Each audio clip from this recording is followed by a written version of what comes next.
Hello friend, this is NCERT CTET video summary. तो अगर आप सीटेट की प्रिपरेशन कर रहे हैं तो इस सीटेट एनवायरनमेंट पीआरटी पेपर के लिए एनसीईआरटी बुक की समरी चल रही है।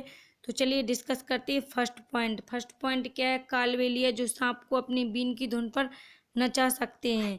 नेक्स्ट पॉइंट है कालबेलिया यानी कि जो लोग सांपों को पालते हैं और फिर वो सांपों को, आपने देखा होगा कहीं सांप को लेके घूमते रहते हैं और फिर वो उनको बीन बजाकर डांस करवाते हैं तो उनको कालबेलिया बोला जाता है। नेक्स्ट पॉइंट है नांगुम्फन। तो नांगुम्फन क्या है? एक डिजाइन है रंगोली कढ़ाई जिसका यूज दीवारों को सजाने के लिए किया जाता है और इसका यूज किस एरिया में किया जाता है? तो सौराष्ट्र, गुजरात और दक्षिण भारत में किया जाता है। तो आपसे पूछा जा सकता है कि नांगुम्फन क्या है? तो नांगुम्फन एक डिजाइन है जो दीवारों पर बनाई जाती है और इसका यूज सौराष्ट्र, गुजरात, दक्षिण भारत में किया जाता है। नेक्स्ट है बीन, तुम्बा, खंजरी। ढोल मतलब ढोल को छोड़कर बीन, तुम्बा, खंजरी बाकी तीनों बाजे सूखी लौकी से बनाए जाते हैं। तो बीन, तुम्बा, खंजरी किससे बनाए जाते हैं? सूखी लौकी से बनाए जाते हैं। नेक्स्ट पॉइंट है कालबेलिया नाच के बारे में। तो कालबेलिया लोग वो होते हैं जो सांपों को पालते हैं या फिर पकड़ते हैं और उनका वही रोजगार होता है, वो सांपों को पाल के ही अपना जीप को अर्जन करते हैं, यानी कि जीप को उपार्जन करते हैं। उनकी आय का स्रोत सांप ही होते हैं। वो उनको डांस करवाते हैं, लोगों के घर घर ले जाते हैं। तो कालबेलिया नाच के बारे में देखते हैं। कालबेलिया नाच की मुद्राएं भी सांप जैसी होती हैं, यानी कि जैसे सांप डांस करता है, आपने देखा होगा सांप को नाचते हुए, उसी प्रकार कालबेलिया लोग होते हैं जो सांपों को पालते हैं, वो भी उसी टाइप का डांस करते हैं। नेक्स्ट पॉइंट है अब सरकार ने कानून बना दिया है कि ना तो कोई जंगली जानवर को पकड़ सकता है और ना ही अपने पास रख सकता है। तो इन लोगों के लिए बहुत प्रॉब्लम हो गई, जो जिनका भी जानवरों से ही जीविकोपार्जन होता था, यानी कि उनकी आय का स्रोत जानवर ही थे, जैसे मदारी लोग हो गए, कालबेलिया लोग। नेक्स्ट पॉइंट देखते हैं। हमारे देश में पाए जाने वाले सांपों में से केवल 4 तरह के सांप ही जहरीले होते हैं। मोस्ट इंपॉर्टेंट पॉइंट है, तो ध्यान में रखना, इससे प्रीवियस ईयर में क्वेश्चन पूछा गया है। तो कौन कौन से 4 प्रकार के सांप जहरीले हैं? नांग, करैत, दुबोइया और अफाई, ये 4 सांप ही जहरीले होते हैं। नेक्स्ट देखते हैं। नेक्स्ट पॉइंट क्या है? सांप जब किसी व्यक्ति को काटता है तो उसके 2 खोखले जहर वाले दांत से उस व्यक्ति के शरीर में जहर चला जाता है। यानी कि जब सांप काटता है तो उसके सारे दांतों में जहर नहीं होता है, ओनली 2 खोखले जो दांत होते हैं उनसे ही व्यक्ति के शरीर में जहर जाता है। नेक्स्ट देखते हैं। नेक्स्ट पॉइंट है इस जहर से बचने का एक ही उपाय है कि जिस व्यक्ति को सांप ने काटा है उसे तुरंत जहर के असर को खत्म करने की सीरम दी जाए, यानी कि जिसको सांप ने काट लिया उसको तुरंत सीरम दी जाए। इस सीरम के बारे में देखते हैं। यह सीरम सांप के जहर से ही बनाई जाती है, यानी कि जो सांप के, जिस व्यक्ति को सांप ने काटा है उसके जहर के असर को कम करने के लिए जो दवा दी जाती है वो सांप की जहर से ही बनाई जाती है। नेक्स्ट पॉइंट देखते हैं। उड़ीसा के कालाहांडी जिले में सबसे अधिक चावल पैदा किया जाता है। तो आपसे पूछ सकता है कि सबसे ज़्यादा चावल कहाँ पैदावार होती है? तो सबसे ज़्यादा उड़ीसा में। वो उड़ीसा में भी किस जिले में? तो कालाहांडी जिले में पैदा किया जाता है। नेक्स्ट देखते हैं। खाने की चीज़ों को 1 दिन तक खराब होने से बचाने के कुछ घरेलू उपाय। तो देखते हैं कौन से घरेलू उपाय हैं। फर्स्ट है दूध। तो दूध को हम कैसे अधिक समय तक रख सकते हैं, मतलब खराब होने से बचा सकते हैं? तो दूध को उबाल कर रखते हैं। पके हुए चावल को एक कटोरे में डालकर पानी के बर्तन में रखते हैं, यानी कि एक कटोरे में डालकर पानी के बर्तन में पके हुए चावल को रखते हैं। नेक्स्ट है हरा धनिया। तो हरे धनिया को क्या करते हैं? गीले कपड़े में लपेट कर रखते हैं। नेक्स्ट पॉइंट है लहसुन प्याज को। तो लहसुन प्याज को हम खुले में नमी से बचा कर रखते हैं। तो ये पॉइंट हैं तो बहुत इजी और छोटे, लेकिन इन्हीं से क्वेश्चन बनते हैं, तो ध्यान में जरूर रखें। नेक्स्ट देखते हैं। नेक्स्ट है आंध्र प्रदेश के बारे में। तो आंध्र प्रदेश में आम पाए जाते हैं। तो आंध्र प्रदेश में अधिकतर आम पाए जाते हैं, यानी कि ज़्यादा मात्रा में आम पाए जाते हैं और वहाँ इससे आम पापड़ यानी कि मांगड़ी टांद्रा बनाया जाता है। आम पापड़ को आंध्र भाषा में क्या बोलेंगे? मांगड़ी टांद्रा। तो आम पापड़ बनाया जाता है। मांगड़ी टांद्रा बनाने की विधि, तो ये मोस्ट इम्पॉर्टेंट है, इसको आप ध्यान से जरूर देखें। तो मांगड़ी टांड्रा बनाने की विधि क्या है? फर्स्ट पॉइंट देखते हैं। जरूरत की चीजें जैसे कैजुरीना पेड़ के डंडे, नारियल की बनी रस्सी, गुड़ और चीनी, यानी कि इनको बनाने के लिए चीज़ों की आवश्यकता होगी। नेक्स्ट पॉइंट देखते हैं। आंगन में एक अच्छा कोना ढूंढा जाता है जहां अच्छी धूप आती हो। नेक्स्ट पॉइंट है यहाँ डंडों से एक ऊंची मचान बनाई जाती हो, उस मचान पर रस्सी की सहायता से चटाई बांध दी जाती है। नेक्स्ट पॉइंट देखते हैं कि आम पापड़ बनाने के लिए सबसे पहले ये प्रोसेस करना पड़ता है।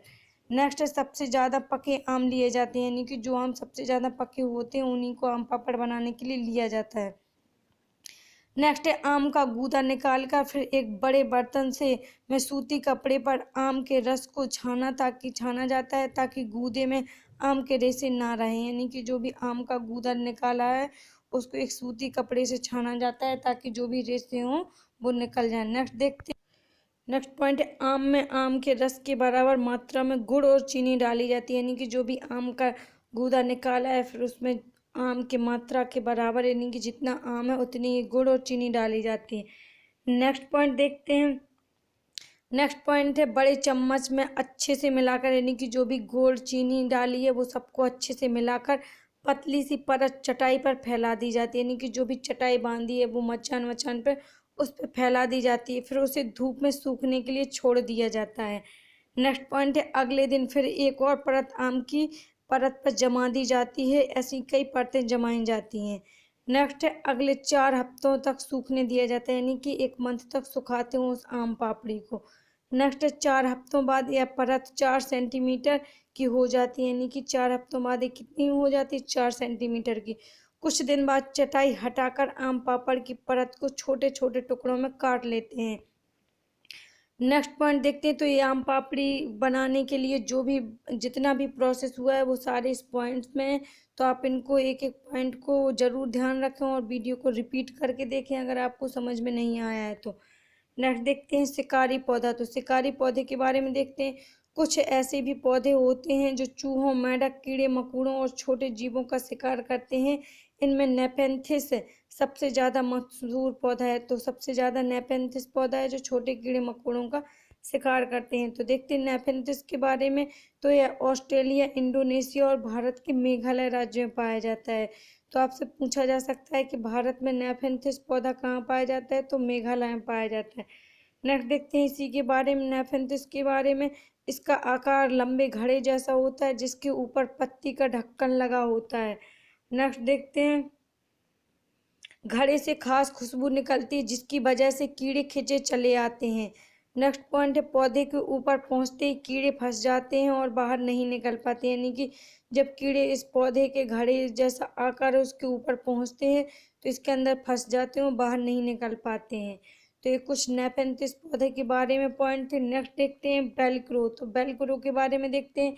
इसमें दोनों सतह चिपक जाती हैं, यानी कि वेलक्रो के दोनों सतह क्या होती है चिपक जाती हैं और खुलने पर चरचर की आवाज़ होती है। तो ये वेलक्रो की विशेषता है। नेक्स्ट देखते हैं इसका यूज कहाँ होता है वेलक्रो का, तो हमारे बस्ते यानी कि बैग्स कपड़े जूते पट्टे आदि में किया जाता है। तो आपने पट्टे यानी कि चप्पल में भी वेलक्रो का यूज होता है, आपने देखा होगा छोटे बच्चों की चप्पल में वेलक्रो होता है वो ऐसे चिपका दी जाती हैं, और बैग्स में भी होता है, कपड़े जूते इत्यादि में होता है। नेक्स्ट देखते हैं, तो भारत में विदेशों से लाई गई विभिन्न चीज़ें, तो कौन से देश से कौन सी चीज़ें लाई गई हैं, तो देखते हैं फर्स्ट तो मिर्च के बारे में देखते हैं। मिर्च कहाँ से लाई गई है, पुर्तगाली दक्षिण अफ्रीका से भारत में मिर्च लाए थे। नेक्स्ट भिंडी के बारे में, तो भिंडी कहाँ से आई, अफ्रीका से। गोभी और मटर कहाँ से आए, यूरोप से आए। और चाय कहाँ की, असम यानी कि इंडिया की असम की। सोयाबीन चीन से आया है। नेक्स्ट देखते हैं, बैगन मूली सेम करेला आम संतरा बेर केला परवल भिंडी यानी कि ये कहाँ के हैं, केला परवल भिंडी मेथी ये देसी यानी कि इंडिया की हैं ये सब चीज़ें। नेक्स्ट पॉइंट देखते हैं, नेक्स्ट अलबरूनी के बारे में, तो अलबरूनी मोस्ट इम्पॉर्टेंट पॉइंट थे तो आप इसको ध्यान में ज़रूर रखें। अलबरूनी के बारे में देखते हैं, अलबरूनी कहाँ का था, उज्बेकिस्तान का था और उज्बेकिस्तान से इंडिया आया था, एक यात्री था एक। नेक्स्ट पॉइंट है अलबरूनी के बारे में, अलबरूनी ने उस समय के तालाबों के बारे में लिखा, तो उसने क्या लिखा तालाबों के बारे में, उसने लिखा बहुत बड़े बड़े भारी पत्थरों को लोहे के कुंडों और सरियों से जोड़कर तालाब के चारों ओर चबूतरे बनाए जाते थे। नेक्स्ट वो क्या लिखता है, इन चबूतरों के बीच ऊपर से नीचे जाती हुई सीढ़ियों की लंबी कतारें होती थी। लोगों के चढ़ने उतरने के रास्ते अलग अलग होते थे, यानी कि तालाब में चढ़ने के लिए अलग रास्ता होता था, उतरने के लिए अलग रास्ता होता था। तो ये अलबरूनी ने कुछ इंडिया में तालाबों के बारे में लिखा है। नेक्स्ट देखते हैं, उत्तराखंड राज्य में पानी से जुड़ी एक रिवाज है, यानी कि पानी से जुड़ा एक पुराना रीति रिवाज है कि जो नई दुल्हन आती है, यानी कि जो भी जिस भी लड़के की शादी होती है उसकी जो वाइफ होती है वो जब अपने ससुराल आती है पहली बार तो क्या करती है, वो झरने या तालाब पर जाकर सिर को झुकाती है। तो जो भी नई दुल्हन आती है वो तालाब या झरने के पास जाकर सिर को झुकाती है। तो ये लोग पानी को बहुत इम्पोर्टेंट देते हैं, इसीलिए रीति रिवाज बनाए गए। नेक्स्ट देखते हैं। नेक्स्ट है तरुण भारत संघ के बारे में। तो तरुण भारत संघ क्या है? तरुण भारत संघ नामक संस्था पानी के इंतजाम से जुड़ी हुई है, यानी कि जिस एरिया में सूखा वगैरह होता है ये संस्था वहाँ काम करती है। नेक्स्ट देखते हैं।